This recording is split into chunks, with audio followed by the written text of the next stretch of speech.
sa sabwatan ng mga inihalal nating mga opisyal ng bayan, mapa-mayor, mapa-congressman, mapa-senador, at kahit pangulo ng ating bansa.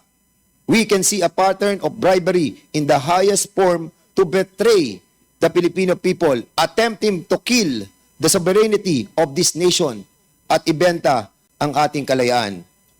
And I will explore this issue in a while.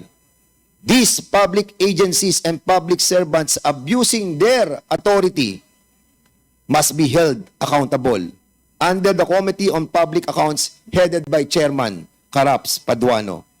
Tama lang po ang approach ng Kongreso sa pangunguna ni Speaker Martin Romualdez. Malalim na investigasyon sa organized crime under my committee, illegal drugs under the Committee of Dangerous Drugs, mga violation sa karapatang pantao